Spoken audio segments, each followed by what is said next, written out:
record button. And we do post this online just so that others can see it in case they missed the call.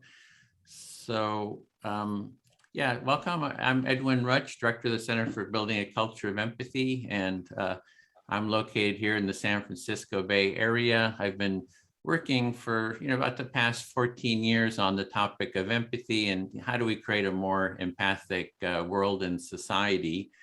And our center, Center for Building a Culture of Empathy, has the largest website for empathy-related material. If you go to cultureofempathy.com, you'll see the website there. There's hundreds of interviews with experts in the field. We do all kinds of different projects. For example, we have an empathy tent that we take out publicly and offer empathic listening to the public, as well as do mediation, conflict mediation using the empathy practices. And our vision is really for building a more empathic society and culture. So we're really just trying to, with our goal is to raise the level of empathy in society, and we just feel that that will contribute to greater well-being within society. And we also do trainings, and what we're going to be talking about today is the Empathy Circle practice. So I'm going to go through, let me just give a little, if you do a screen share here of the of our agenda for today.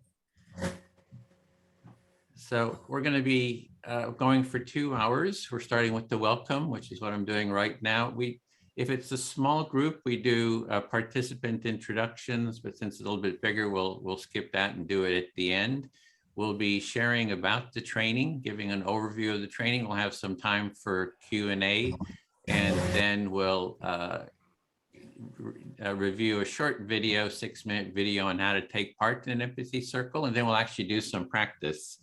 And then we'll have at the end maybe about a 15-minute full group debrief, so you can share any thoughts you have about the practice. So with this training, I do find from my years of working on this topic that the empathy circle practice is the easiest, most effective first step practice for nurturing empathy and developing empathy, sort of an empathic way of being, as well as listening skills. So I think I personally feel this is like the best training out there for doing that.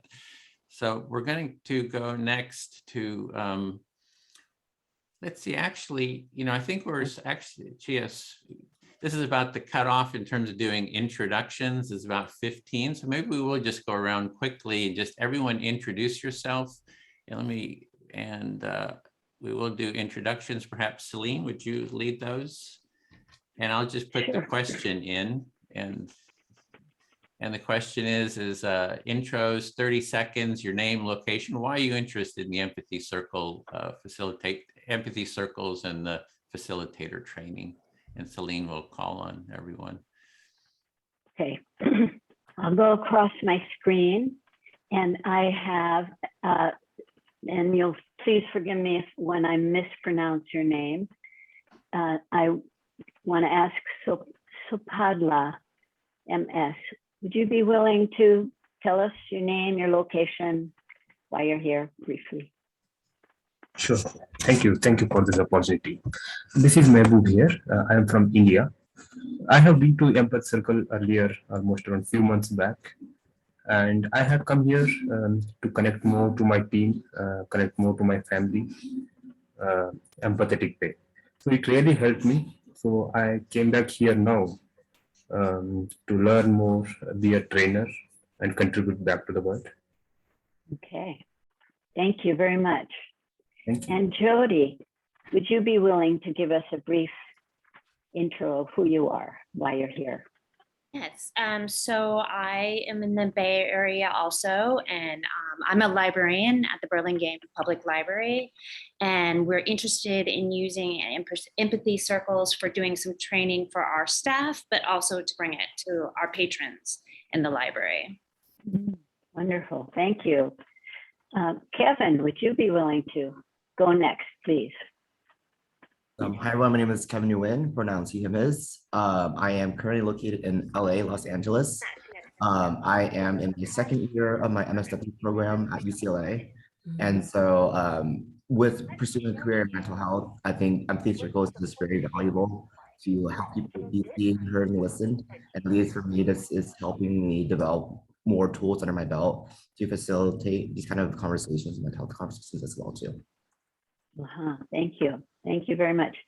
Dee, would you be next, please, to introduce yourself? I think you're still muted, so I can't hear you. My name is Dee. I'm in Houston, Texas, and I'm representing Marvelous Light Church. And I hope to learn a lot about empathy, and so I can be able to help people better. Thank you, Dee. You're welcome. Rose, I want to call on you, even though you just took a drink of water. Perfect timing, huh? So hi, my name is Rose, and I am considered a location independent traveler. So, but I was born and raised in Chicago, rooted in Sacramento, California, and currently in northern Indiana, near Chicago. And I'm interested in this topic because, you know, at my heart center, I love all things that bring unity and community to people. I'm very family and kinship oriented. In fact, I also have a vision of, you know, building a better world through the spirit of kinship for all. And so empathy is, I believe, a central part of that, of the skill of empathy. So I believe that, you know, I just want to be able to practice and continue my learning. I've 20 years as a kinship-centered coach, and I'm a licensed marriage and family therapist. So I'm immersed in empathetic ways of being, but I'm always willing to reconnect and connect with this topic in any ways that I can continue to expand. Okay, thank you, Rose. Thank you. Alfred. Yes, I'm having so much trouble. Yes, I'm sorry. I'm trying to get my camera to work and I can't. So I apologize for not being. Yeah, I'm actually in the Quad Cities area, the border, and my work, diversity, equity, inclusion, belonging, as well as community and work.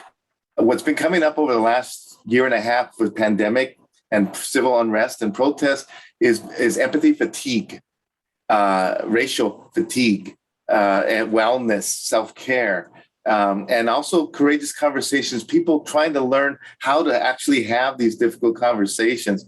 This is the first time I've been able to make one of these sessions. It's been on my calendar. So I'm thrilled to integrate this work into the work that I'm doing out in the community and across sectors. Great. Okay, thank you very much, Alfred.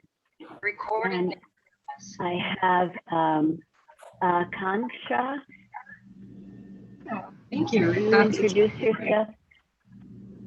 Yeah. Hey, folks, I'm Akanksha, location San Francisco. Here, because I'm a highly sensitive individual and I'm just learning how I can make folks around me a little more sensitive and more, you know, acknowledging of each other. I work in tech, so getting folks to talk to each other is very difficult. So hoping to learn something and, you know, apply it at work eventually. Thank you for having me. Great. Thank you very much, Akanksha. Diane, would you please introduce yourself? Do you Hi, hear me? Yeah. Yeah. Hi, my name is Diane. I live in Edmonton, Alberta. Out of work because of COVID, I guess. I don't know. I'm on the autism spectrum, but I'm 61. And I'm also caregiver to my mom. But I don't live with her. She's 89. She has progressive dementia. Well, thank you. Yeah, anyway. Thank you and welcome. Amy, would you please go? Absolutely. I'm Amy, and I'm coming from Harrisburg, Pennsylvania. I work in state government in the accounting and business office, and I'm part of the workforce development team here. I'm just interested in learning more about the topic. I believe it is something that we can actively use in our office, and want to learn a little bit more about it. Thank you. Great. Michael, would you please introduce yourself briefly? Tell us why you're here. Hello, my name's Michael, and I am from Toronto, Canada. And I'm basically interested in this stuff just because I want to get into the mental health field. I myself have had some issues with mental health, and I just think empathy is a very powerful tool to help people to get at to help people help themselves, because like it's always nice to have someone to like listen and have your feelings validated. And I just kind of want this for like my own knowledge to see how I can do that for other people. Great. Thank you very much. Ms. Sebro, can you introduce yourself? Yeah, it's Sebro. My name is Marilyn Sebro, and SETSS is Special Education Teacher Support Services. I'm a special education teacher in the New York City school department, and I have been reading for the summer about social emotional development, so on and so forth, and I saw this part on empathy, and I said, yes, I want to get on to it because due to the pandemic and everything, we have students who are coming back to school not normal. Nobody is normal. Yeah, so the behavior is going to be all over the place. And I just need to know what to do and how to help these students.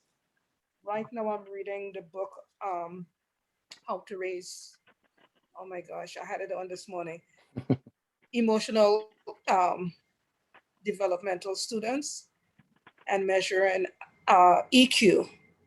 So when I saw this, I said, yes, I should be able to understand what's going on here. Wonderful. Thank you for letting us know. And Amy, would you be willing to briefly introduce yourself? I did already. Oh, you did? Okay, I'm sorry. When the screen shifts, I lose track. So I'm going to ask Gail, did you get a chance to introduce yourself? No, not yet, so that's okay. Hi, everyone. I'm Gail Simon Wright, and I'm actually located in South Florida, and I host empathy circles at my my job. So I'm just looking to see what other additional techniques I can use to incorporate for further engagement. Okay, great. Thank you very much, Gail. Dominica, are you available to introduce yourself? Sure. Hi, my name's Dominica. Born and raised in California, but recently relocated to Mexico. And I saw this on LinkedIn, and I'm a spiritual life coach. And so, you know, this kind of, holding space and empathy is a big part of that. And I host virtual new moon circles every month for about the past year. And so that's also a sacred space of like holding space for others. And so I saw this and I thought it sounded really interesting and thought I'd tune in and learn more. Thank you, Dominica. So I think I've covered everybody. Bill, do you want to introduce yourself, please? Sure. My name is Bill Filler. I'm a retired special education teacher. I've been working with Edwin on promoting empathy circles for about 4 years. I am very interested in getting empathy circles into schools. And so some of you are, indicated an interest in that. So I have my information. I have a regular Thursday Zoom call. Right now we're working on an empathy game where everyone wins. So if you have any questions, just feel free to email me or to show up and then see what's going on. It's sometimes I've developed strategies to adapt empathy circles to various environments, so that might be beneficial to you. Thank you. Thank you. Edwin? Hey, thanks, Celine. So next we want to just review about the training, and Bill is going to cover that. Do you want to Yes. show the website? Let's see, where's the link to the website? Let me put that in. So you can't, oh, you should be able to do a screen share. Right, so you want me to do a share. Link. Okay, so you want me to do a screen share, sorry. Mm-hmm. All right, oops, wrong thing. Where is it there? All right, should be able to do it. That's it. Is it? Yeah, that's it. Okay, you got it. All right. There's something on the left there. It's not just a full. Oh, okay. You have some kind of an extra. There you go. Oh, no. Okay, there we go. Okay. All right, we'll go with this.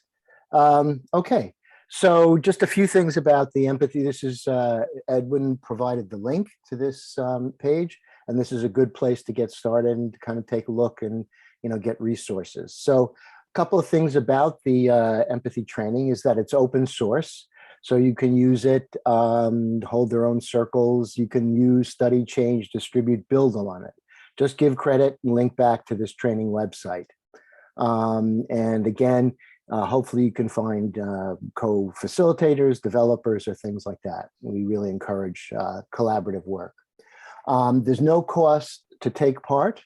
But if you wish to, donate, you're more than welcome to. And here's the link to that over there. What this is right now is that an Empathy Circle Facilitator Training Introduction Cafe, which is a long title.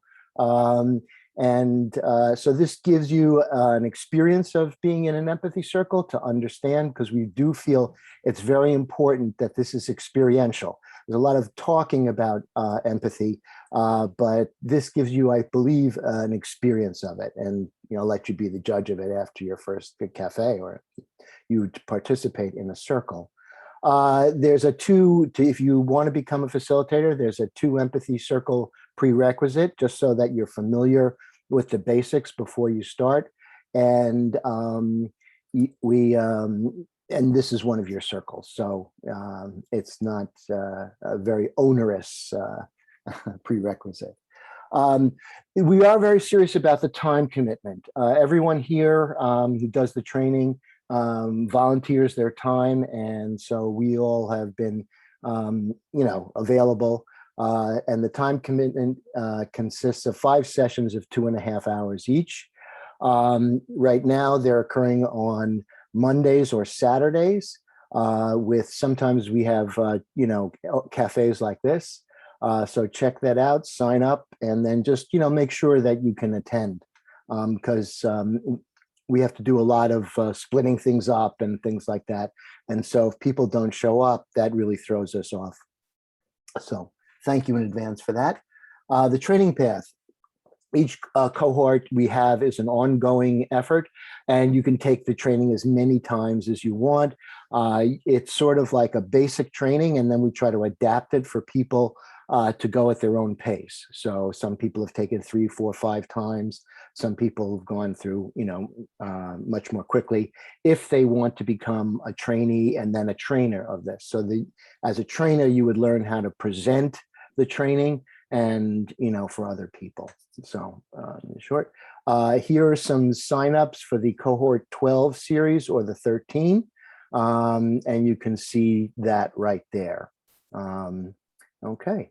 And that, I believe, that's if you scroll down, this gives you an overview of the each class and what we do with them. And I think that's just about it. Oh, course references. I just have to give Edwin props for this. He has the most loaded empathy site, I think, on the internet. And there's just, if you want to find out more information, he's talked to everyone who's ever uttered the word empathy. I think there are some babies he's missed in the Bronx, but I think he's getting to those. But there's all this information here, and please, you know, and even more here. So good luck on your journey. Thanks.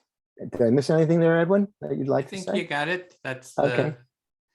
If you want to stop sharing, Yes, we I'll can stop the share. open Yeah. it to any questions. So this is any questions you have about the training itself, about what's involved in taking part.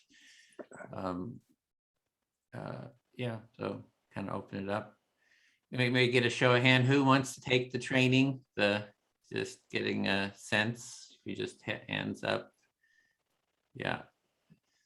Okay. Yeah. So any questions about it? Okay. Oh, somebody. Sorry, I can't pronounce. Akanska.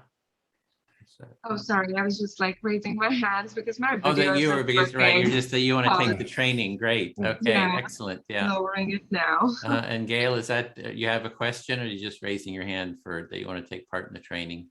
Raising hand for training. Okay, excellent. Okay, yeah. So if you Can I just ask go a to question? oh yeah, go ahead. Diane. This is my second class.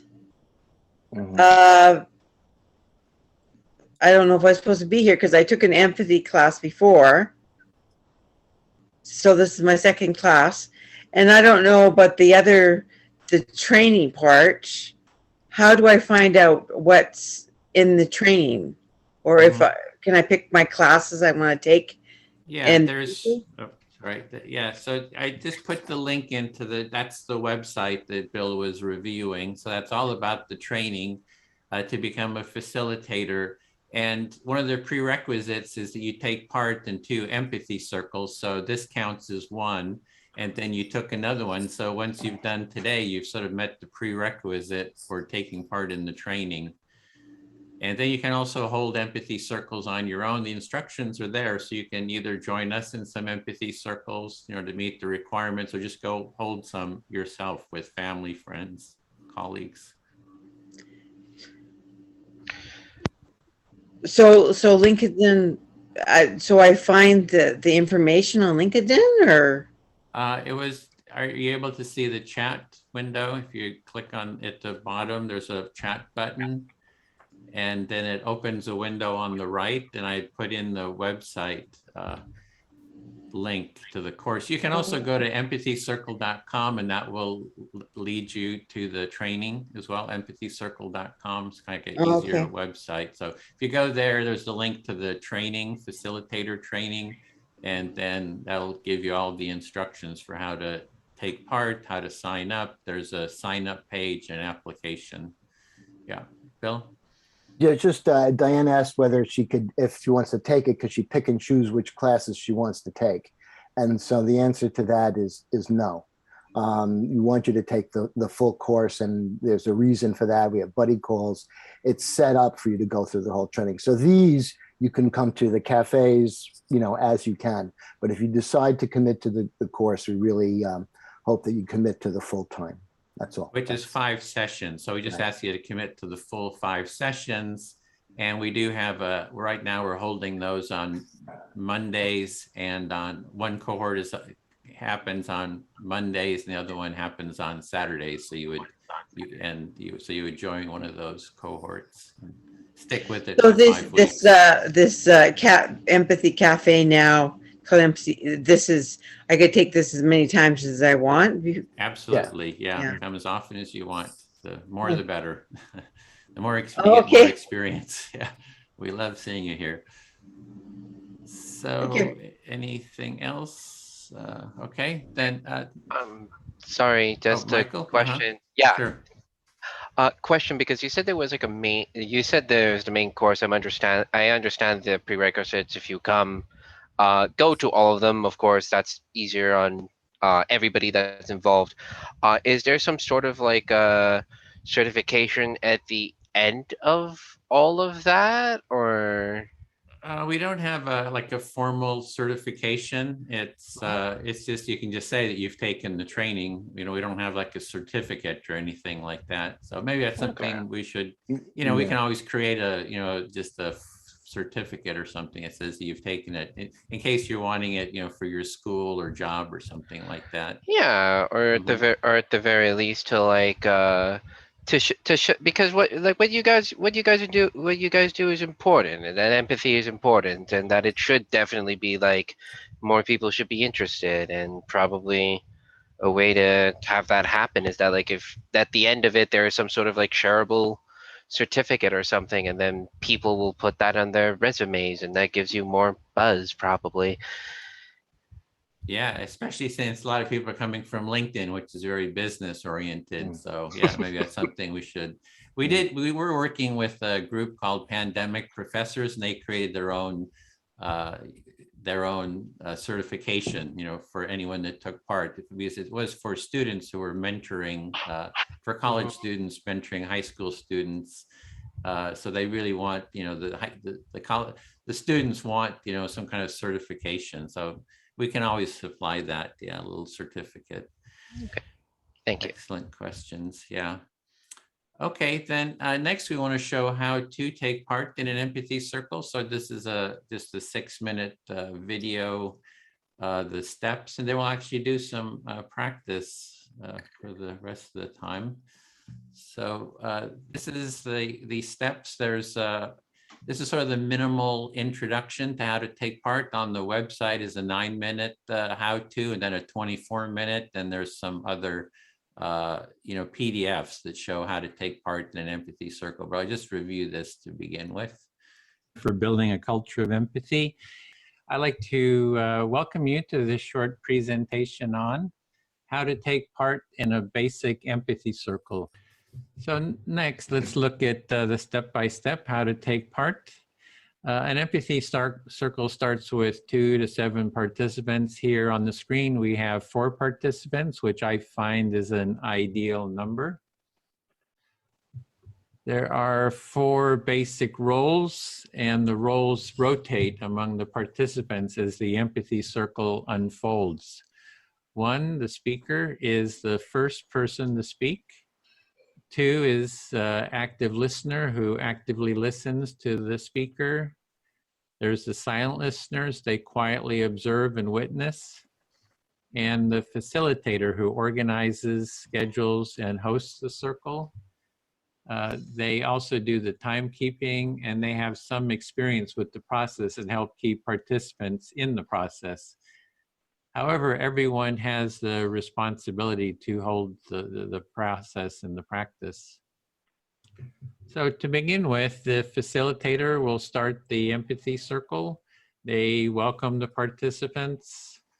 They lead introductions if the participants don't know each other. The facilitator invites participants to give short introductions, for example, their name, where they're from, and something personal about themselves. The facilitator then reviews the empathy circle process to remind everyone how it works. They announce the discussion topic, if there is one. Even if there is a topic, you can always talk about what is alive for you. That is what is on your mind in the moment. And 5, they set the speaker time limits, perhaps 5 minutes, for example. And the facilitator then asks who would like to start to be the first speaker. So at that point, the participant volunteers to be the first speaker. As speaker, you select who will be your active listener, and you can select anyone that you want. You speak about the topic given or whatever is alive for you. And so you'll speak a bit until you have maybe expressed an idea or two, and then you want to pause to give the active listener a chance to recap what they understand that you are saying and feeling. If you say too much, the listener may have difficulty in reflecting it. As the active listener, you are listening to the speaker to get an understanding of what they are saying and what is important to them. You are giving them your full attention as a supportive companion on their inner journey and exploration. When the speaker pauses, you recap your understanding of what they said and how they feel by reflecting the essence of that in your own words. You can summarize, paraphrase, or even say the speaker's words back to them. Even though you may have a strong impulse to respond with your own ideas, judgments, analysis, advice, and sympathy, or even questions, resist the impulse to do so because these common responses block the speaker from moving along their internal journey. You will be able to say whatever you want when it is your turn to be the speaker. If you don't reflect the understanding to the speaker's satisfaction, they can always say it again. Then as speaker, you check, do you feel understood to your satisfaction? If you do not feel understood, you can say it again, perhaps in different words. If you do feel understood, continue sharing. Again, after speaking a bit, pause to give your active listener a chance to recap their understanding of what you said. As the active listener, you again share your understanding of what the speaker said and meant.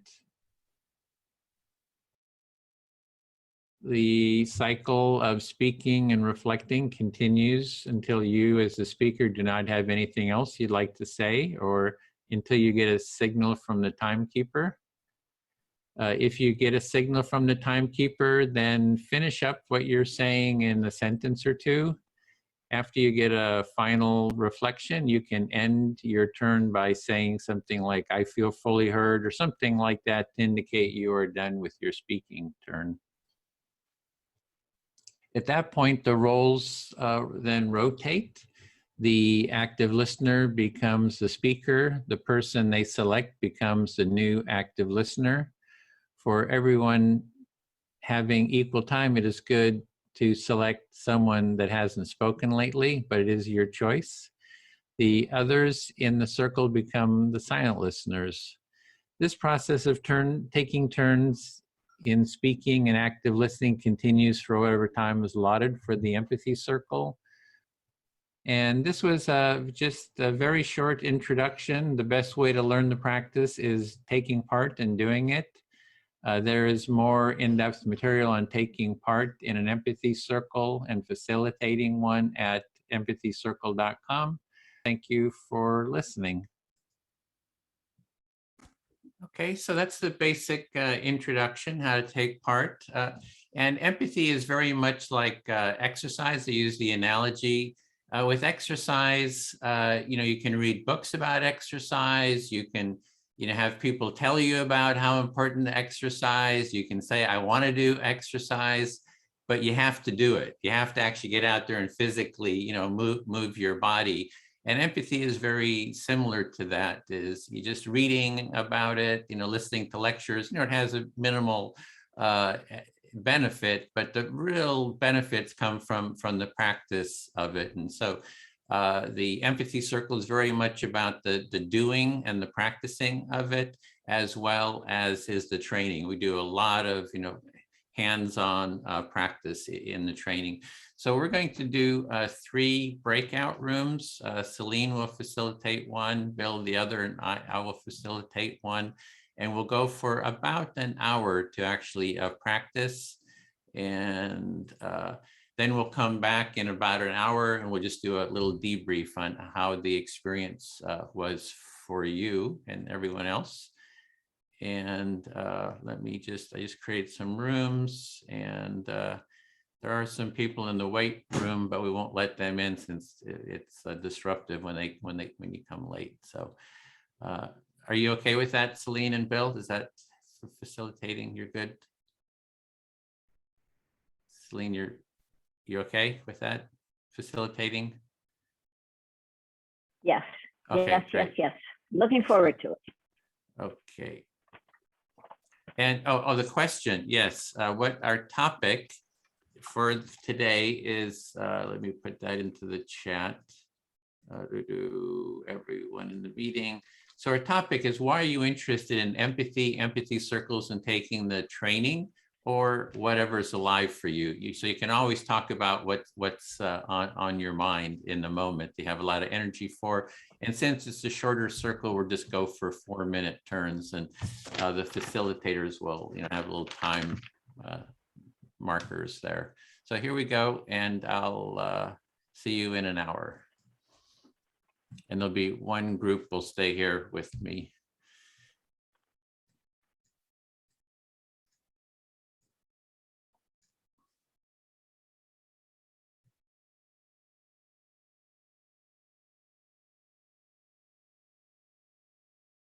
Okay, you should, for some of you, you'll see a little button that takes you to your room. For example, Diane. And there's a button. There you go. In Akanasha, there's a button.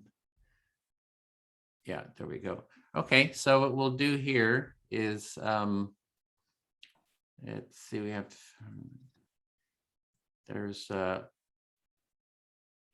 be the first listener, and you can speak to me, and I'll just sort of model the practice. So who would like to start? And I'll be the listener.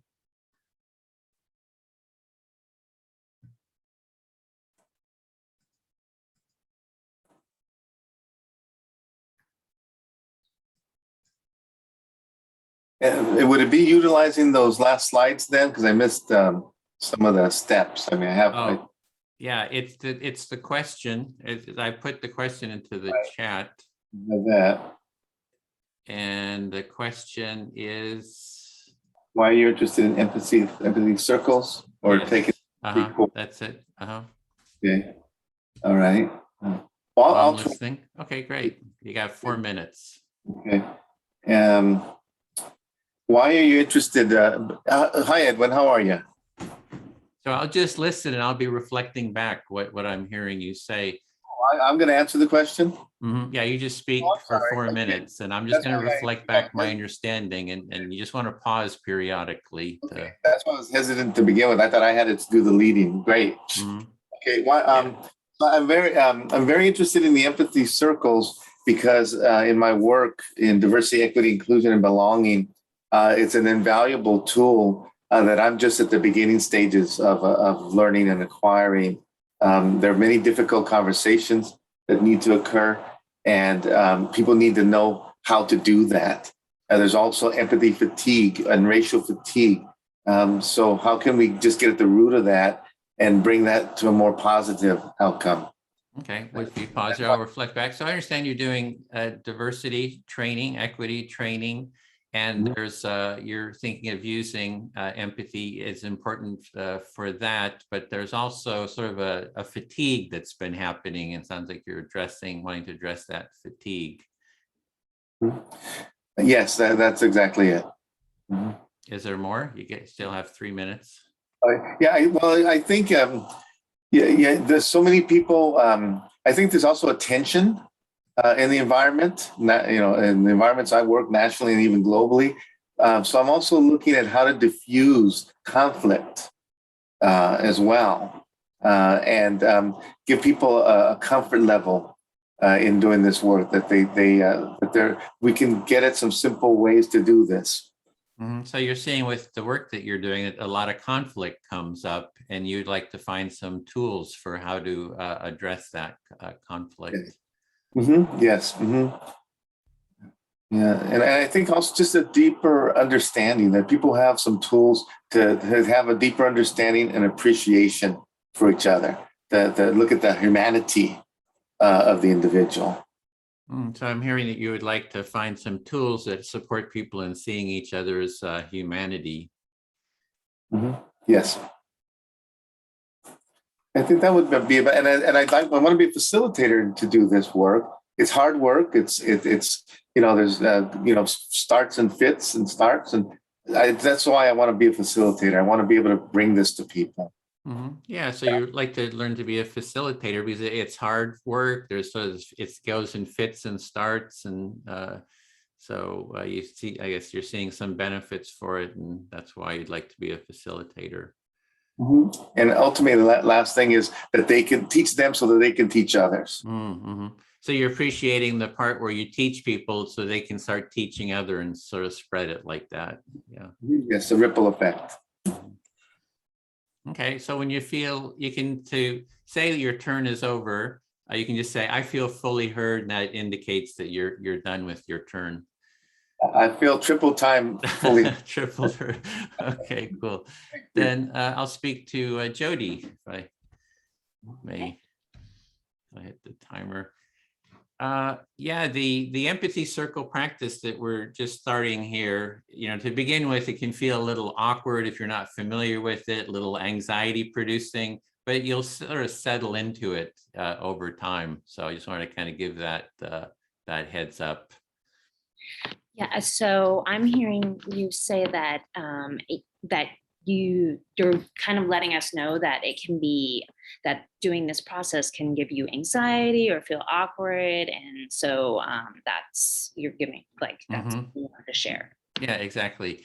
And I really appreciate what Alfred was saying, because I think that the context that he was talking about, that the empathy circle is amazingly productive for that sort of a conflict, for handling conflict, where that the empathy circle can hold a lot of conflict for having these type of discussions that he's interested in. So I do think that this is a really good method practice for having those type of dialogues.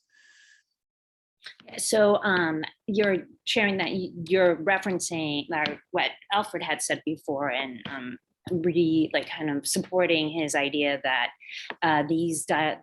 the empathy circle can be a useful tool for holding like these kind of difficult dialogues and giving us tools to like support that. Yeah.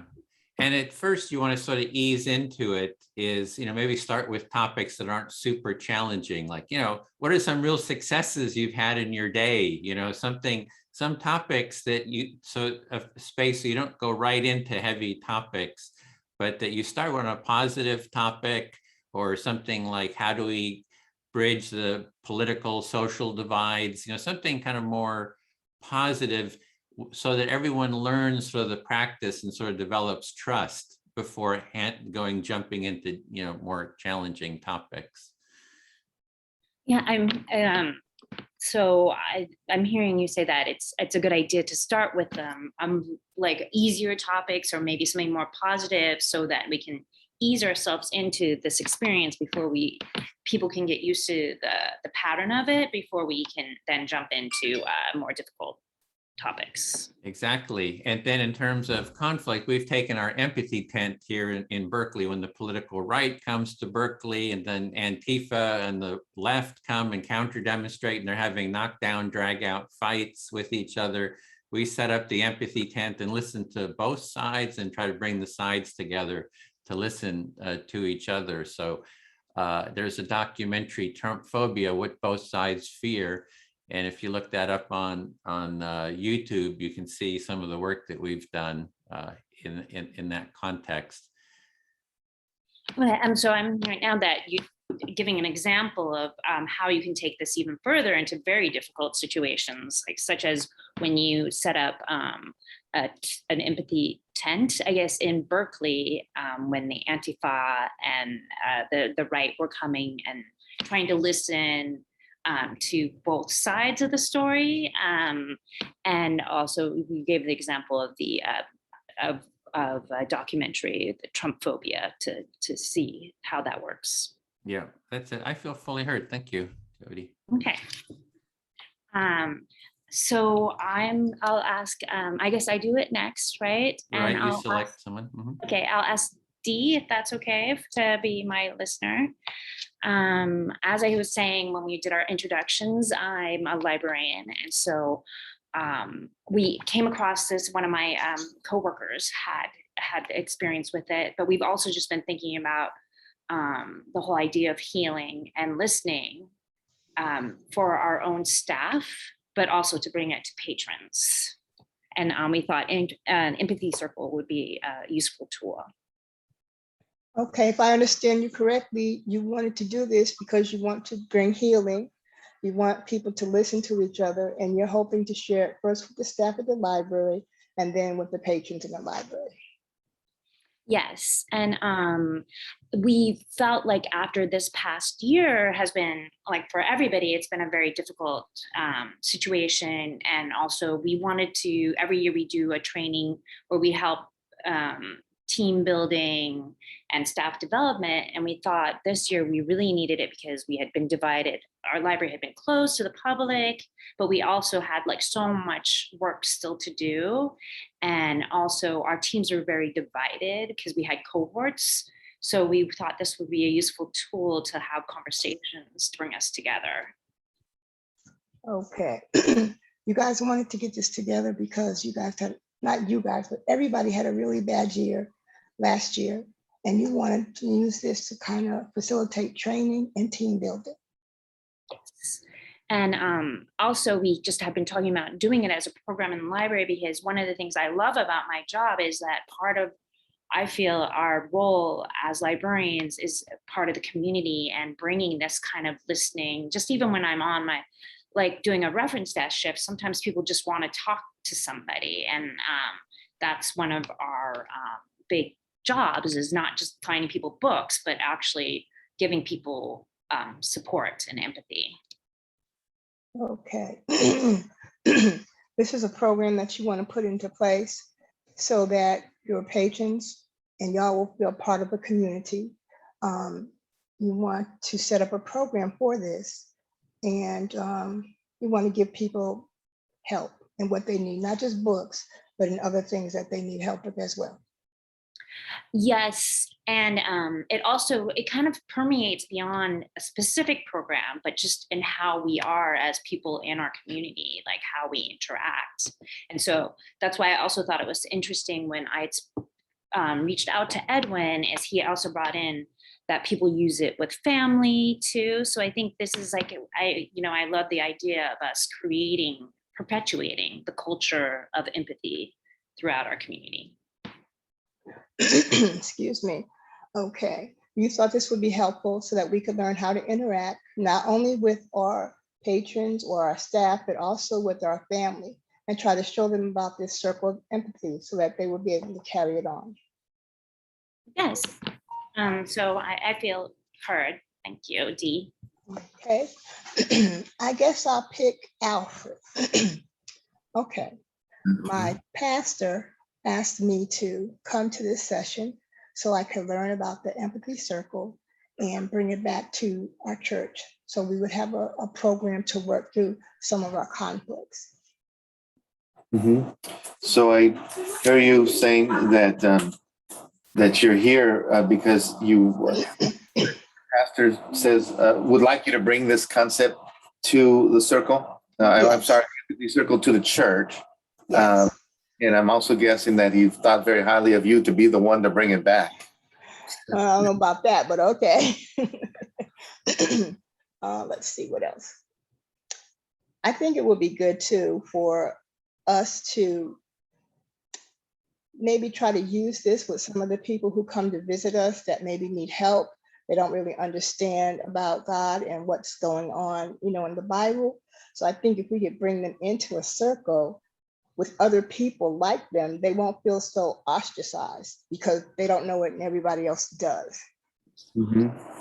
So what I hear you saying is that if you bring this to other people who are maybe to now marginalized or on the fringe or just not in the know, this would really enable them to become part of the group and to kind of demystify, dispel any concerns they have.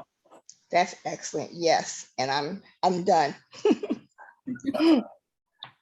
Did you hear what you needed to hear or get yes, what you did? I heard yes.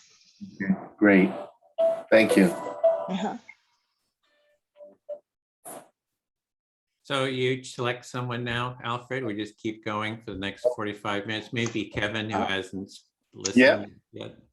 So so how do we do this now? So I'm gonna tell him why I'm doing the work, and he's gonna reflect back to me, or vice versa. He's going to reflect back what you have to say, and you have 4 minutes. Okay, thanks. Hello, Kevin. You're on mute there, but Hello, yeah, I'm not sure if you wanted me to verbally respond back, but go for okay. it. Yeah. Share with one share. Right. So I'm here to do this work, to apply this work and these concepts into my diversity, equity, inclusion, and belonging work, to create a space for conversation, give people the tools to have difficult conversations, diffuse situations, and have people see each other's common humanity. Yeah, it sounds like you're gonna, like, at least with this empathy building circle and such, you can take what you can from here and bring it back to your work with the EIB, along with learning to diffuse situations, as I know context right now in today's times are very heated and such too. Yes, exactly. And you know, also, I think I'd like to become part of a broader circle, because to do this alone without any feedback or any strengthening of these muscles, you know, it would be difficult to do. So I think there's a beauty in this circle, this broader circle that exists to do this work. Yeah, I definitely agree. I think that with what you're saying too, it's the idea, like, you know, in order to build empathy, you need to connect with other people and solicit feedback. And so that's how you can build that and become stronger with being an empathetic listener and just creating that culture of empathy with everyone in general too. Sure. And I guess my temptation, or my I have to remind myself to be patient with my perfect imperfection. That you know, when I think about people's lives, you know, not to put such a heavy burden that, oh, well, I don't want to create something that I didn't want to create, or a space that creates more, that's the opposite of what I want to do. So that's something I need to kind of calm myself down about. Yeah, it sounds like you're really self-aware of how other people react. And I think that with you being more kind to yourself and your own imperfections, I think that's a great self-awareness and ownership of that. And I think that's also the first step of empathy for yourself, and also you connect with other people as well too. Exactly. I appreciate that, Kevin. Yeah, I think that's about, you know, what I want to bring into the circle at this time. And you've addressed that very, very well and very and completely. So I appreciate that. Thank you for sharing. Yeah, for sure. Yes, it's my turn, and I'll circle it to Edwin. Yep, listening. All right, for sure. So is it the same question, and then we just answer Whatever's alive for you? Same question. Whatever's alive for you. Yeah, for sure. I want to just echo off of Alfred. I really appreciate your work with DEIB. Right now, as I mentioned in my intro, I'm a second-year student in my MSW program at UCLA, and I think there's just been a lot of tensions. At least social work is inherently based on social justice and supporting others through the lens of systems and providing supports for marginalized communities. And given this nature of remote learning, political turmoil, it's just been a lot. And I think we all need a culture of empathy in general, of how we interact with one another. And yeah, that's been like a big pressure this past year for me, for sure too. So you've been feeling a lot of pressure. You're a student, and you just, with sort of building on what Alfred is saying, you're you know, appreciating the sort of the difficulty with supporting marginalized people, and there's been, sounds like, a lot of maybe conflict, a lot of pressures, and sort of appreciating sort of this idea of a culture of empathy, more empathy. Yeah, for sure. And at least, like, in addition to that too, I think, like, with my work was taking the social work into more mental health lens and context. It's just very frustrating sometimes when, you know, people are going through things and they respond very naturally to that too, just because that's how, you know, I think when we think of resilience, we think of how people bounce back, but there's also a lot of things that people can and can't control. And I think that with the systems in place today and with the laws and politics of today, it's just very frustrating to see people going through all these kind of pressures and stressors, and knowing how one can heal and be able to support other people. I think that's what I want out of the program, and what I want to do long-term in a career and such too. So I think I'm hearing that you have concern about people, all the pressures and what they're going through, and sort of looking for sort of constructive ways to kind of support them. Yeah, and I think, like, in the end of the day, that, like, mental health and such too, the idea that, like, there's such a very westernized concept as well. And I think bringing in different ways to connect with other people and really have other, like, cultural competencies with having people be heard, understood, and respected as well, I think is a really big component in today's times. And yeah, I think this whole program, and at least this is what I'm trying to work towards, at least. I'm still early in my professional career, but long term, I do hope that I can provide, I guess, better supports and better and understand better interventions to carry on that kind of work in long term. So you're looking to find better interventions to support people sort of for the long term. Sounds like maybe that's why you're here, is curiosity about this as an intervention, and you're sort of looking for those interventions that aren't built on maybe older processes, Western approaches. Yeah, I think that's what's on my mind. So thank you, Edwin, for listening. Okay, great. You feel heard. I'll speak to Dee, I guess, be next. So I think one thing I was appreciating Alfred talking about the train the trainers, and that's what we really try to do with the Empathy Circle, to make it very scalable. So it's not like, hey, it's all about the facilitator. It's really about everyone learning the skills and teaching others to learn the skills who teach others, so that it's very sort of scalable. I don't know what the word is, not organic, but everyone has some responsibility to kind of learn the practice and spread the practice. What you're saying is you are going along with Alfred, that you want to train the trainers, and also you want to start that little ripple in the pond. Once you drop the stone, and you're going to keep going and keep going till eventually, maybe happy the whole world will get it. That's it. you really see. That's the bigger vision. So if you in a church, if you start, just some empathy circles, could even be on, what are concerns you're dealing with in your life, sort of that sense of mutual support when people are able to share their sorrows or struggles or even joys, that really creates a sense of healing and connection. And then some people learn the practice, and then they can facilitate others until everybody, and then they can start doing it in their families, so it just kind of spreads that empathic way of being, is sort of the vision. Excuse me. You said we could use it in the church as a support group, and also to let people share their emotions without judgment. You just saying what you want to say. And then you also said we can get them to be facilitators, and hopefully they can go and take it home to their families, and they'll be able to do the circle as well. Yeah, and then hold some, churches seem like a great place just to do, to bring different churches together eventually, to have community cross dialogues. Different churches or different communities, right, usually form around different churches, to bring those communities together, be it progressive churches and conservative churches, that they could hold empathy circles together to start healing the political, social divides. Okay, what you wanted to do is get different churches, I'm assuming different religions, because it doesn't all have to be the same. That too, yeah. And to bring an empathy circle to them, so that they could get to know each other and the communities that they serve. And that way you would be able to teach them, they could teach their people, and again, it can continue on and on and on.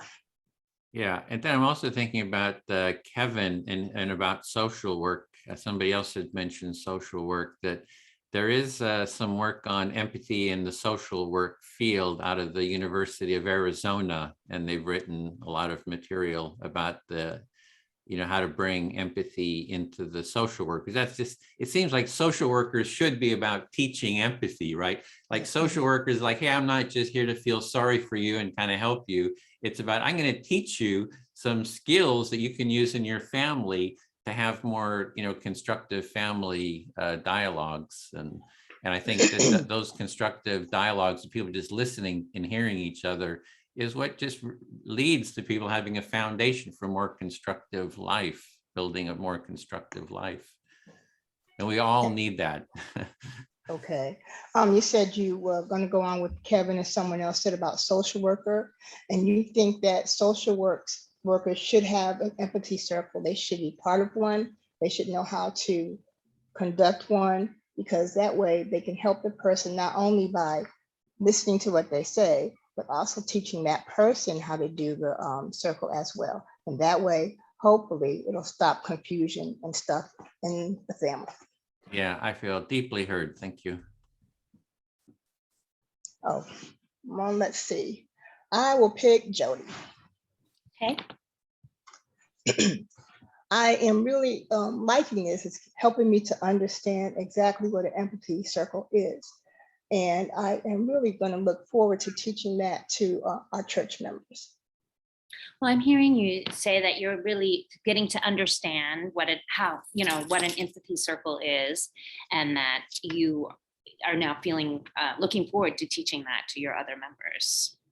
That's correct. And also my pastor is very good at wanting to get with other churches.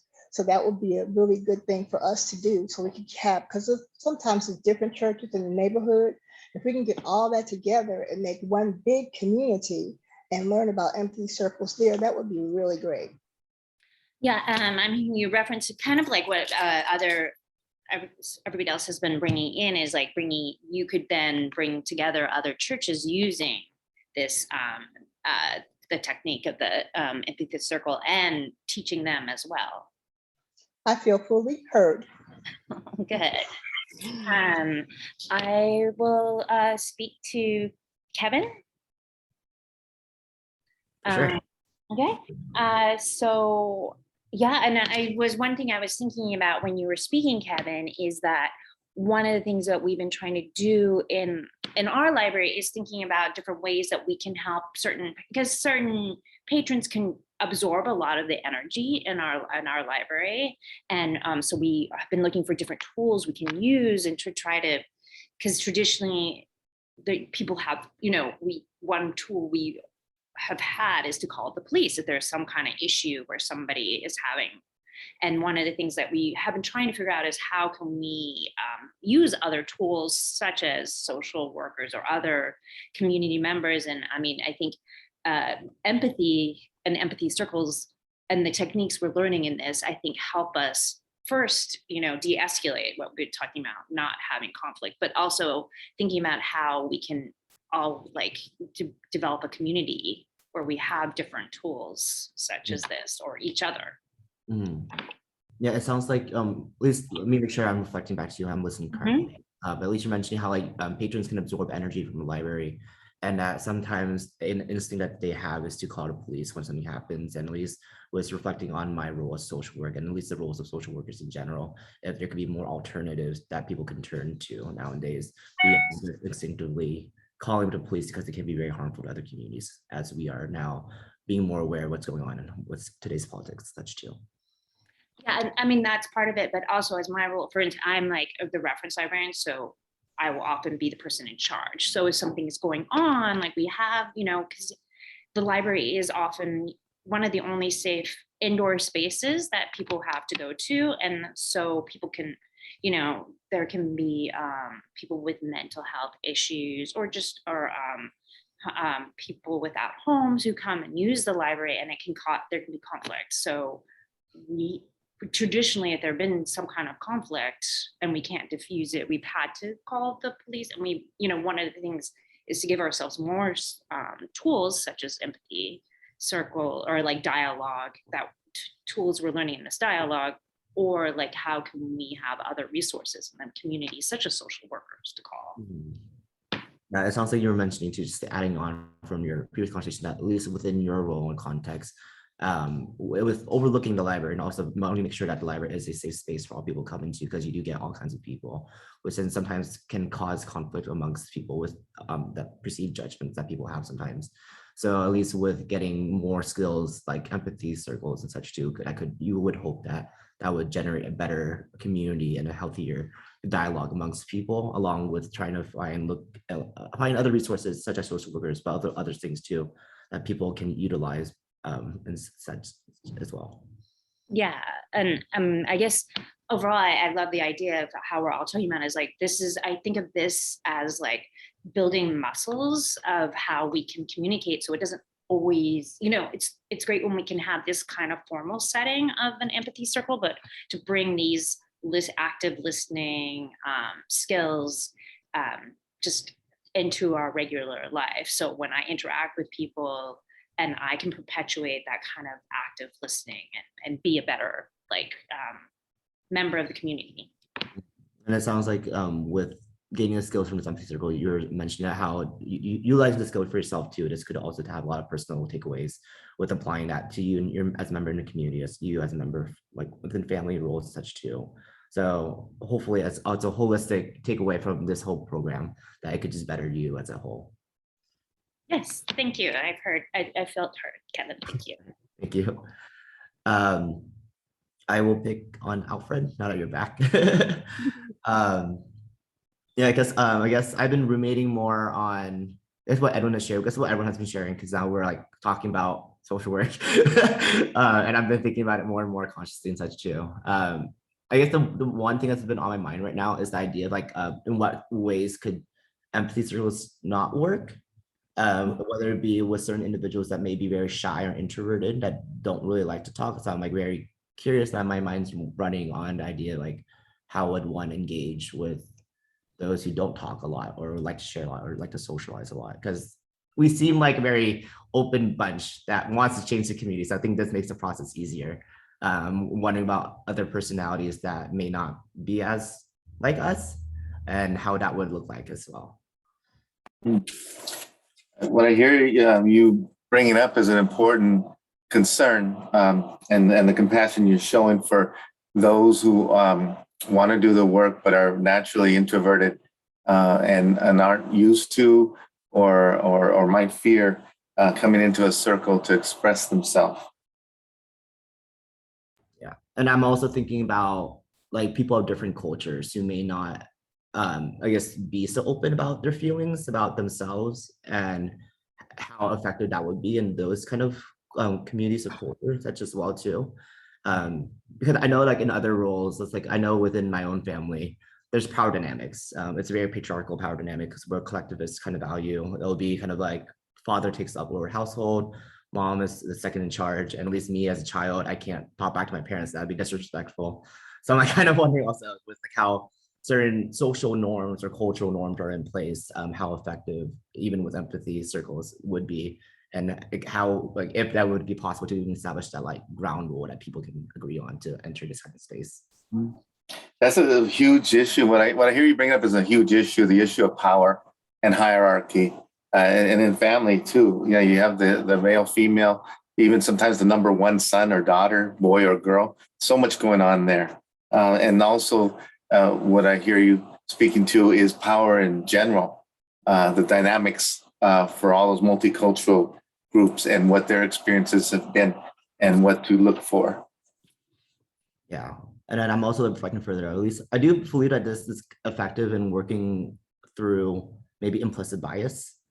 Because I do feel like with the intentionality of giving people time and space to talk, sometimes with implicit bias, we tend to give certain people more time to speak and take up space. So I do feel like at least in the mix of all things, that it does help with implicit bias and kind of like, you know, evening out who takes up space in the room. Another big issue that not everyone considers is implicit bias. Even to understand what I hear you saying is that whether or not you realize you have it or not, it's an important issue, and how that plays out in the empathy circle could very much impact it, and to be very aware of it. Thank you for listening, Alfred. I think those are just my like, half-baked thoughts. I'm just like kind of critically listening to this interventions and see how effective or what could be worked on and such too. But yeah, we'll see. I wouldn't say half-baked. Be patient with your perfect imperfection, huh? So now what do? I bring it to someone or? You select, you're the speaker, now you were the listener, now you become the speaker and you select whoever you wish to speak to. I'm kind of dizzy. Have I worked with you, Jody? No, we haven't. Great. Yeah, just trying to who we went. Yeah. So some really, I have a bubbling up of multiple ideas, and I'm trying to capture them. What I'm thinking about as we've been talking about empathy circles is even the backdrop. You know, a willingness, people's willingness or readiness to do this work. You know, how do you not parachute in and say, hello, we're going to do empathy circles? That's one thought. Okay, I'm hearing you say that you kind of are reflecting now on how do you bring this, like the empathy circle, and like not kind of force it on somebody, but like to bring it, what is a good way to bring this into a situation? Yes, exactly. Another thought I'm having is that sometimes we revert to our own comfort level, our own science, our own discipline, social worker, lawyer, teacher, etc. And I'm also thinking about how to be very conscious of where I'm grounded and where I'm coming from, and not to let everything center around that as a facilitator. Okay. So I think I'm hearing you think you're reflecting on like your role in the future as a facilitator, and how to be aware of your own background and where you're coming from, and how that doesn't like control you as the facilitator. Yes, and the process as a consequence. Yes. Another thought is to continuously, and I heard you actually were talking about the library piece, to continuously evolve and to be organic around what tools and what resources to bring in, and also in what context. You know, if I were to do an empathy circle the day after the George Floyd murder, I mean, that's a whole other dynamic there.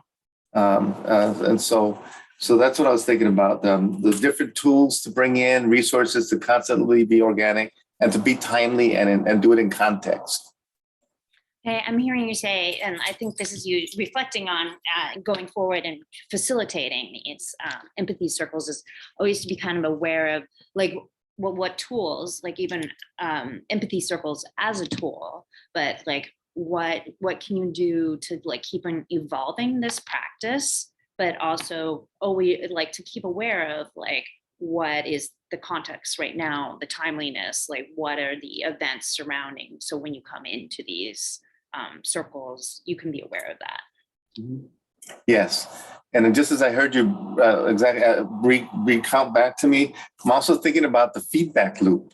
How do you tap in to see where people are, and is this what we need right in this moment? Although we had planned this for a week, is this where we need to be?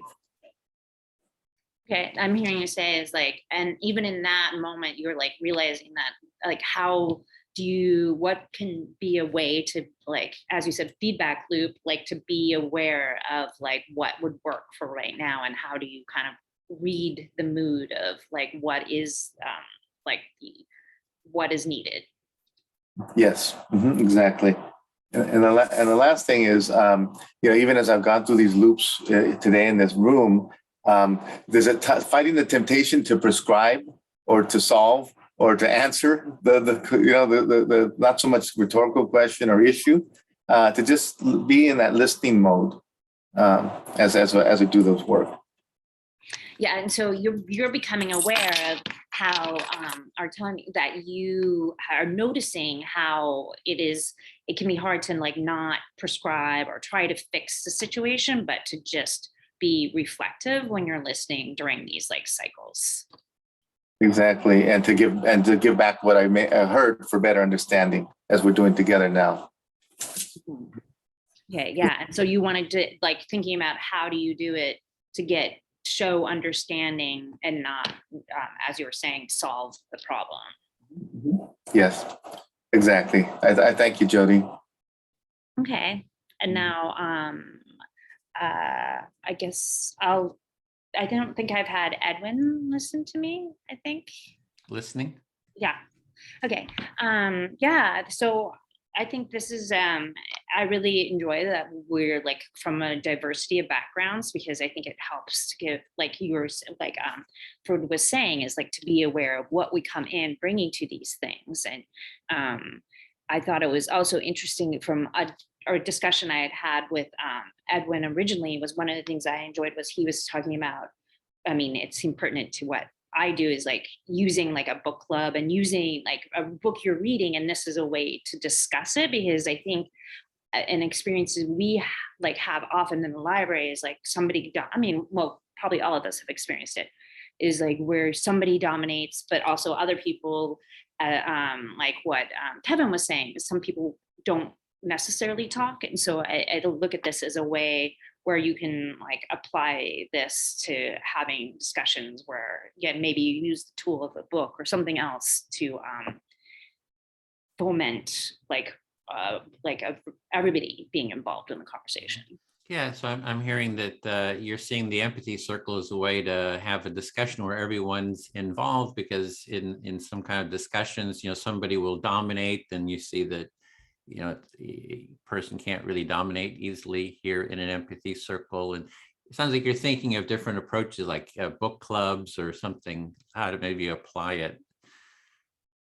Yeah, and because I think we're all like, there's something, as you said at the beginning, is like, it can be difficult because there's an awkwardness and a formality to it, but perhaps, that's sometimes what we need in order to make sure that everybody is heard, and also that we are aware that this is what we're creating, but then it can give us tools to go forward in a more organic way that we approach listening to other people. So I guess I keep on thinking about building that like muscle inside, that we can like be active listeners, even if we're not in the formal setting like we are now.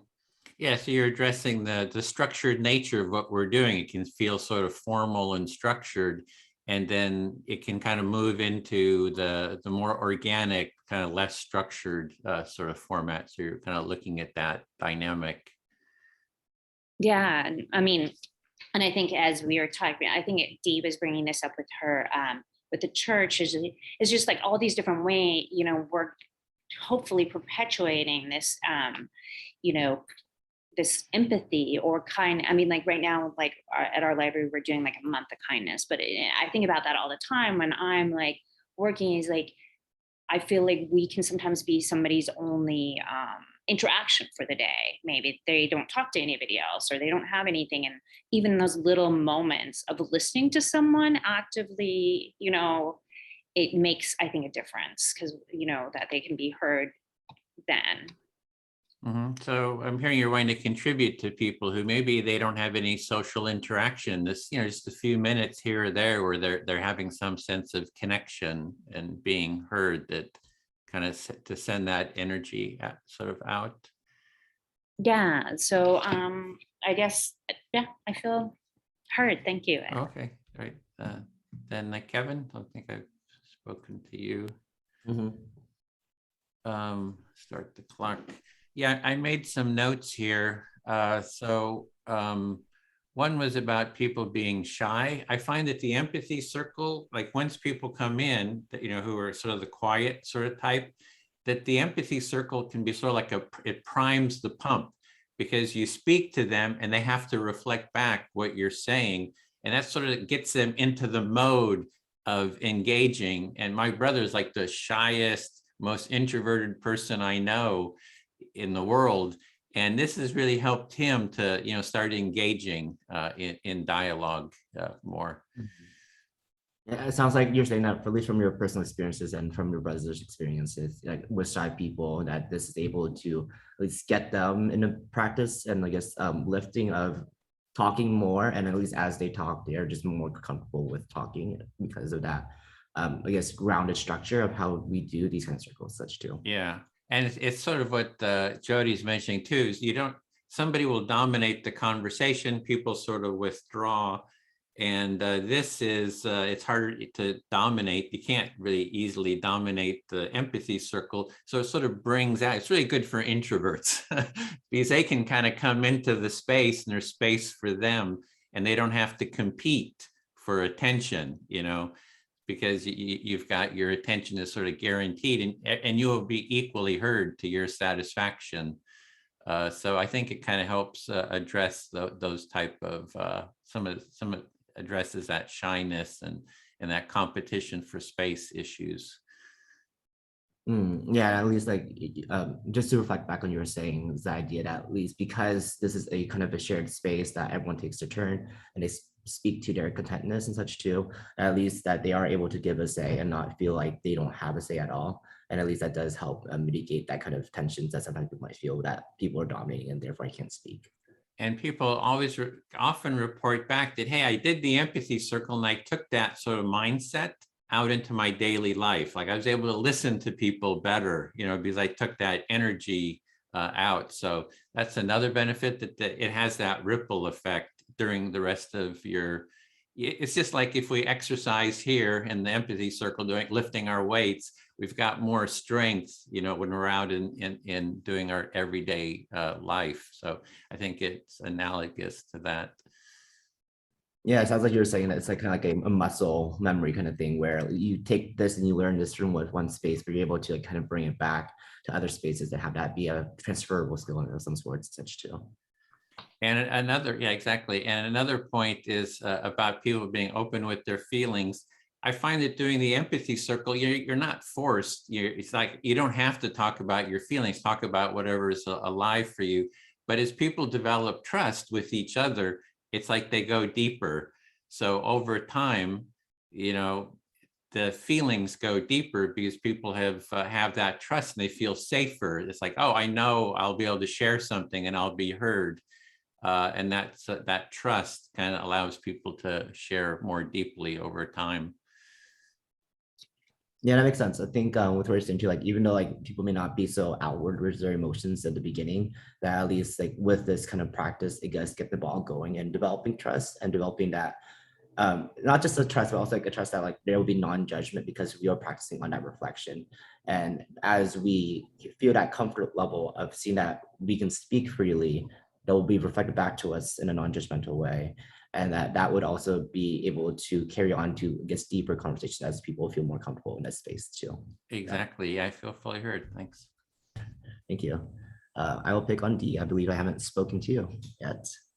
So at least what's ruminating my mind right now is the idea of a mixture of what Alfred was talking about. I think he was very outward with the idea of like conflict diffusion. And I think everyone else in general also talked about just like conflicts in their shared spaces, whether it be church and the library and such as well. And at least what's like blowing my mind is the idea of like effectively bringing this into implementation and being like, hey, I have an idea we can do. And having that be like well received and people being on board with it. Okay. You said that you would like to use this empathy circle as a way of conflict resolution, that everybody would listen and everybody would feel comfortable speaking because they understood there was no judgment. And you said you'd like to bring this circle in, and then you also like to make sure that the people in the circle feel comfortable going and starting a circle by themselves. Yeah, exactly. And I'm also like thinking in like today's context that so in my previous role in the last school year, how the MSW program works is that Tuesday, Thursdays classes, Monday, Wednesday, Fridays an internship. So last year's internship, I was working at a high school, and it was very interesting to see like what schools address and what they don't address. At least with issues of community violence, with what's going on in news, they don't address anything. And our student population is predominantly BIPOC students, and it's very interesting to see that with a culture that doesn't address things so head on.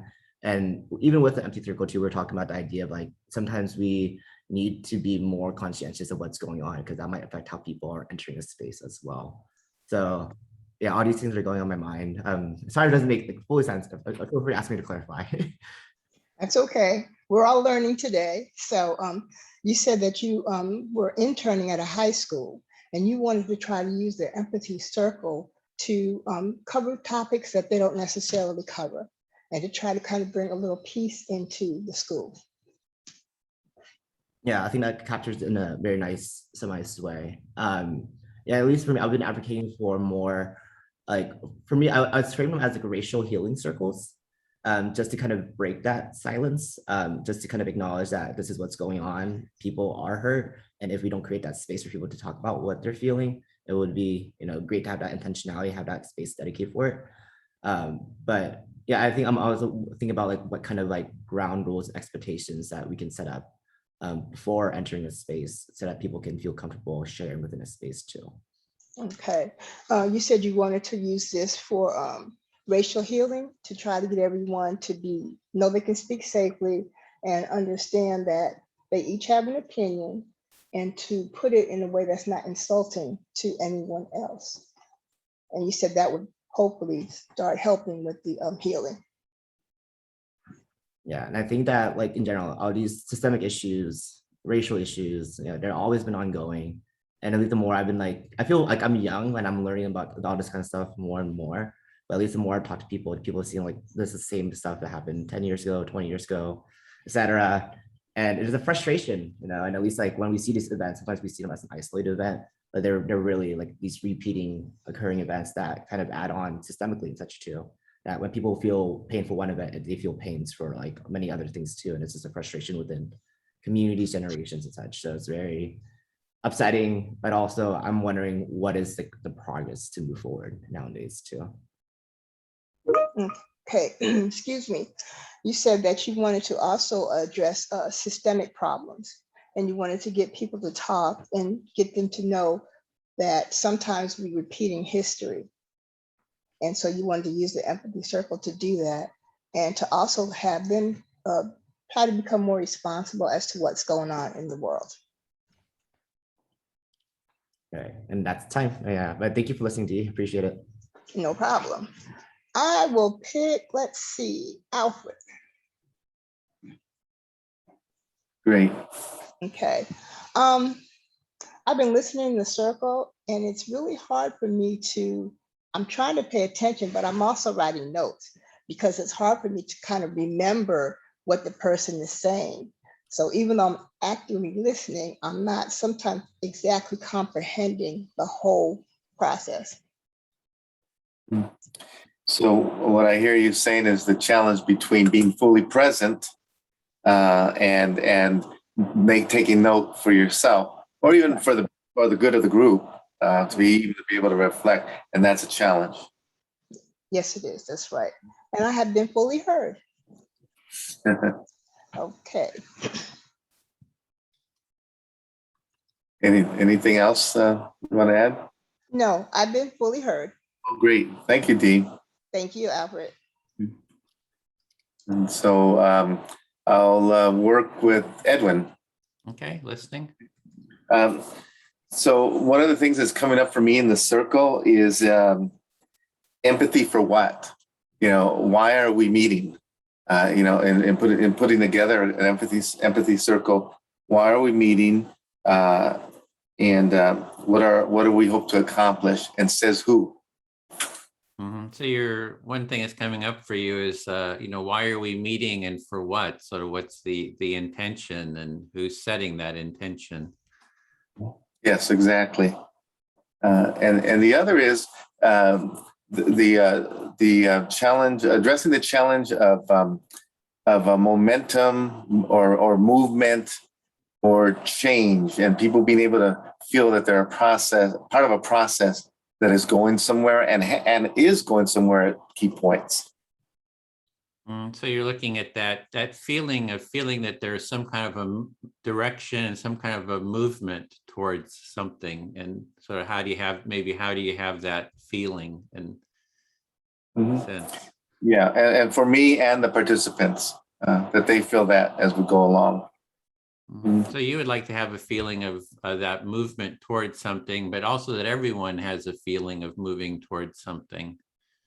Yes, exactly. A shared purpose, mission, a vision, and that brings me to the notion of success. How do you measure success? And not in the strictest way of the term, but how do you feel that feeling of accomplishment? I guess is a better word.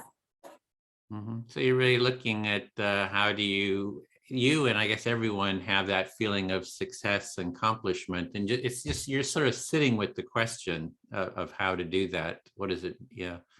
Yes. Yeah, exactly. And then the bigger question, well, not the bigger question. Another question is, when is enough enough?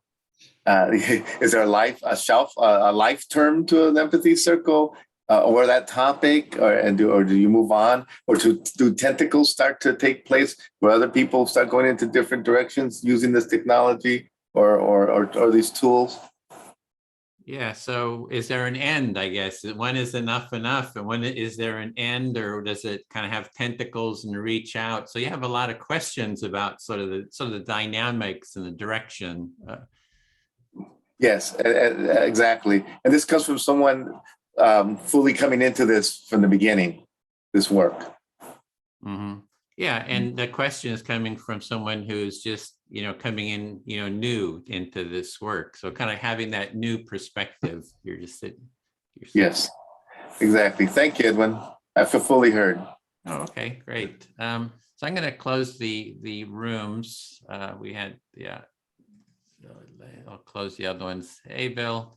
Hey. So thanks everyone in our room for the circle. We're going to go into sort of a debrief.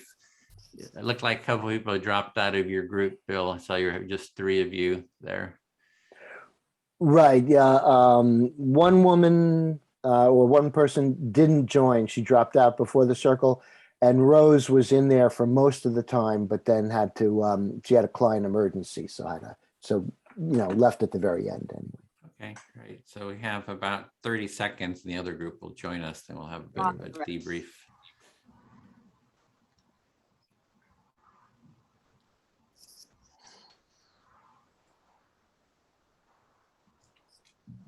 Okay, so we want to have a little time for a debrief. Are you up for calling on people again, Celine? Does that?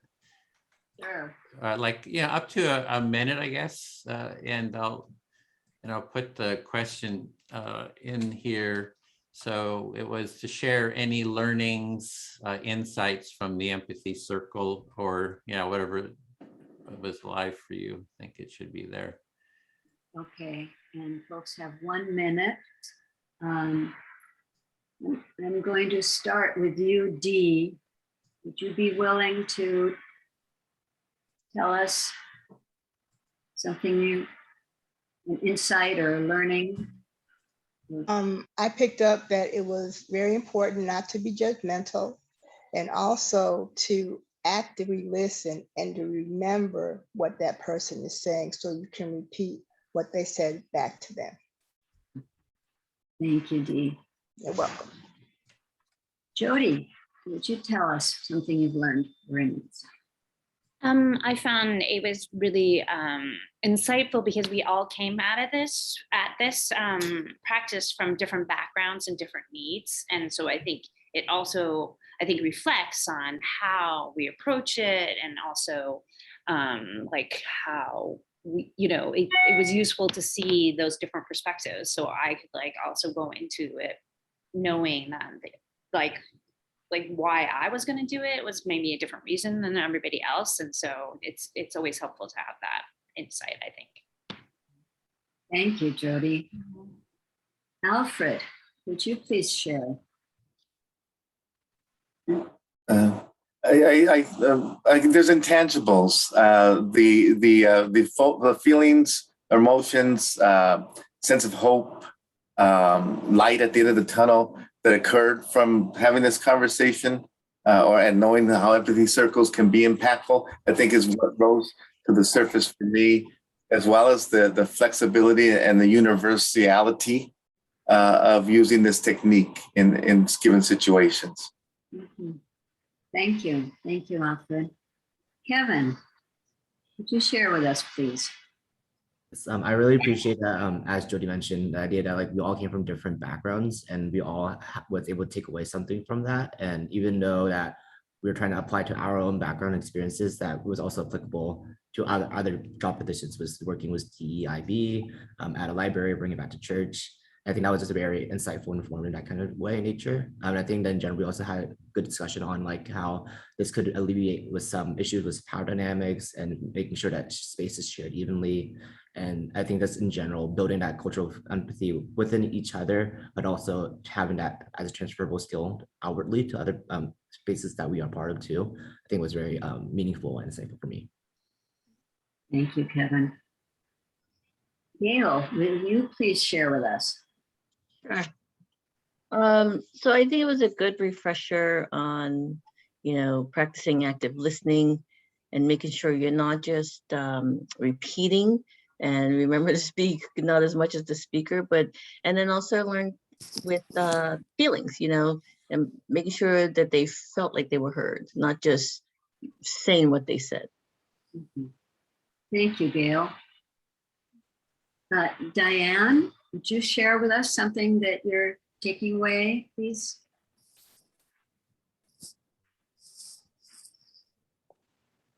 I just felt like there was a great common ground and our experiences and our emotional issues. And in a lot of ways, we are the same. Thank you. Thank you, Diane. Marilyn, would you please share with us about your experience? One of the things that really, caught my attention is what you said when I was your active listener, culture. One culture is used to doing things this way, and another culture is used to doing things that way. However, once we learn about each other's culture, we would be able to, I would say, blend together and be active listeners and actually hear what someone is saying to you. Not just listening, but listening intently to understand the other person or the other people. Thank you, Marilyn. So Padla, would you be willing to share with us? I don't know if I'm pronouncing your name incorrectly. Yeah, thank you. Yeah, for me, it was a refresher, basically like how empathy has been helpful me. And then lots of learning, basically how the different culture, we talked about food, the culture, hospitality culture. And then how does it again connect back to feelings and needs?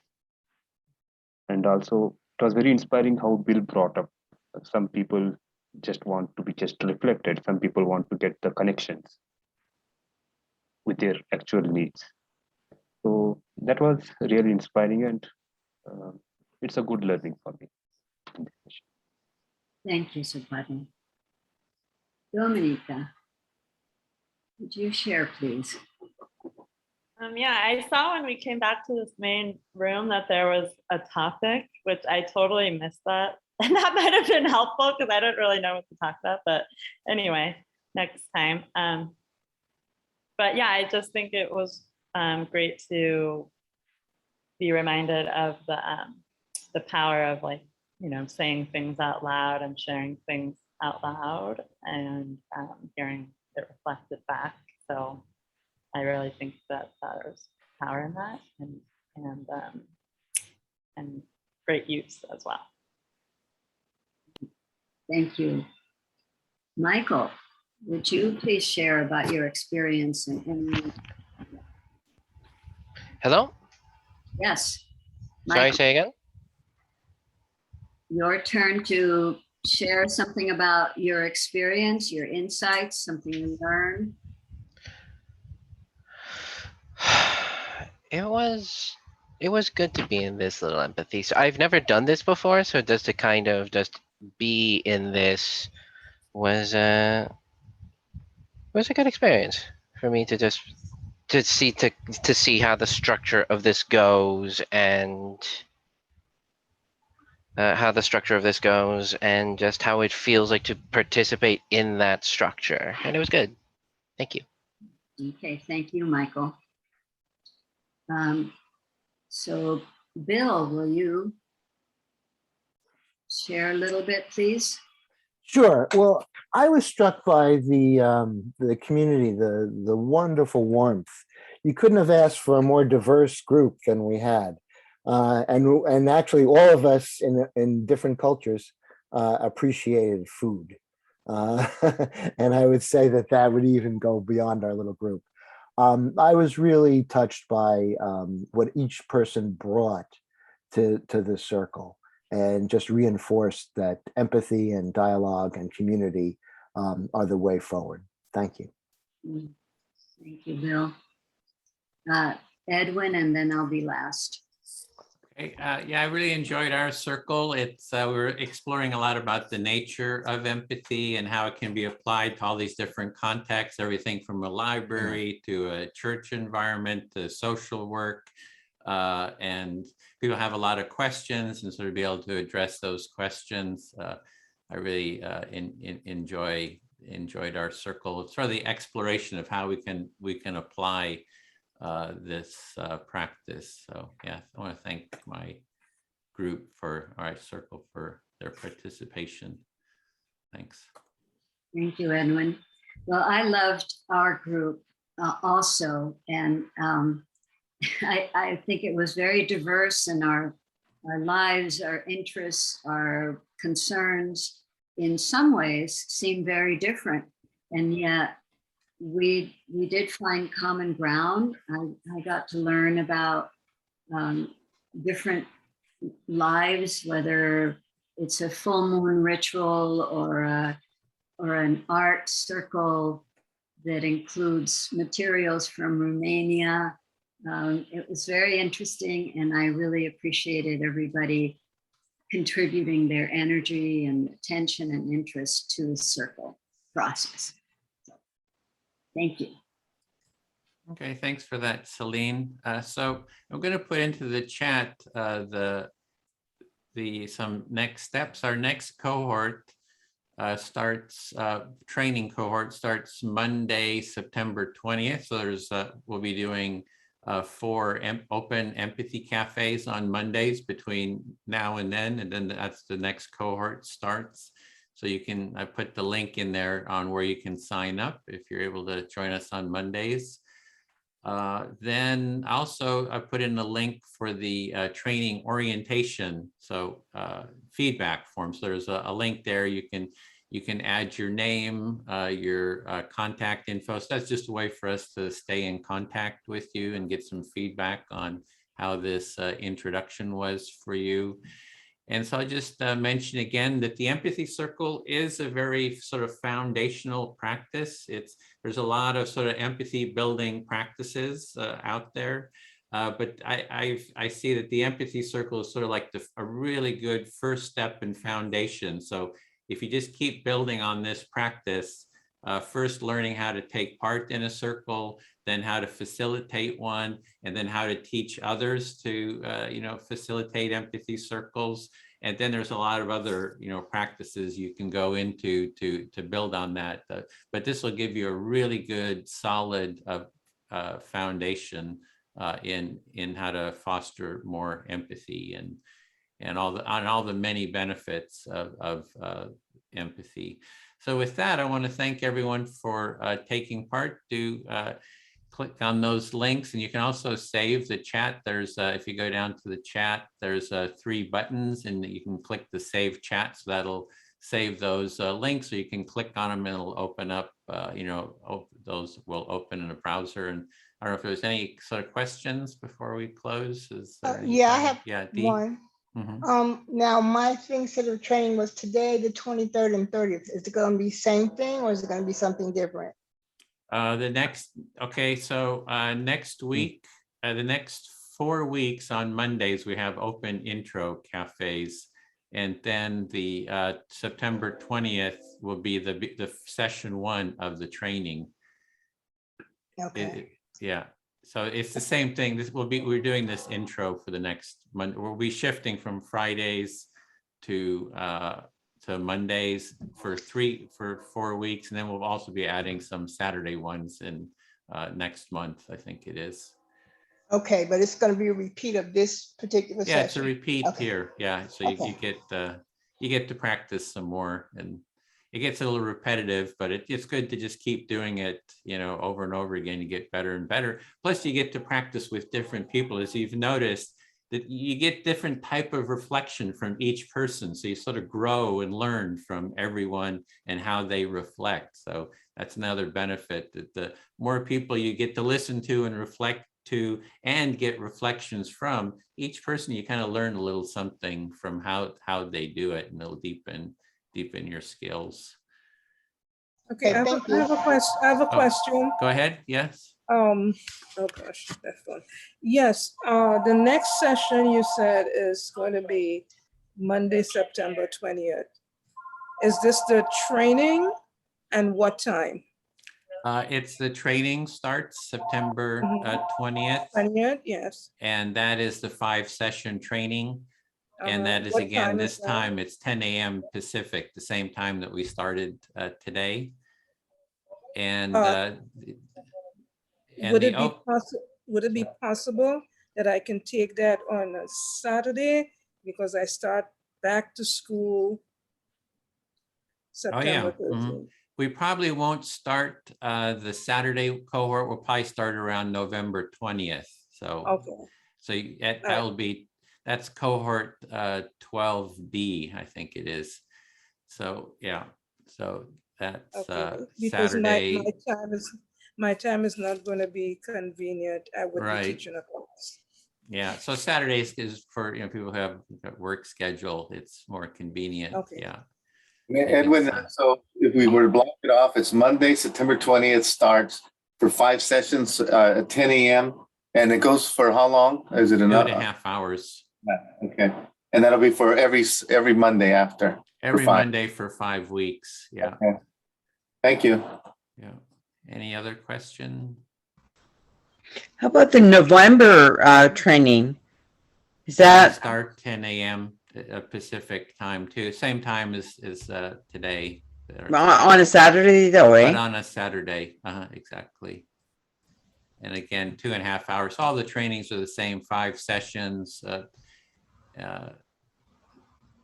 Is there a cost to it, and when do you register?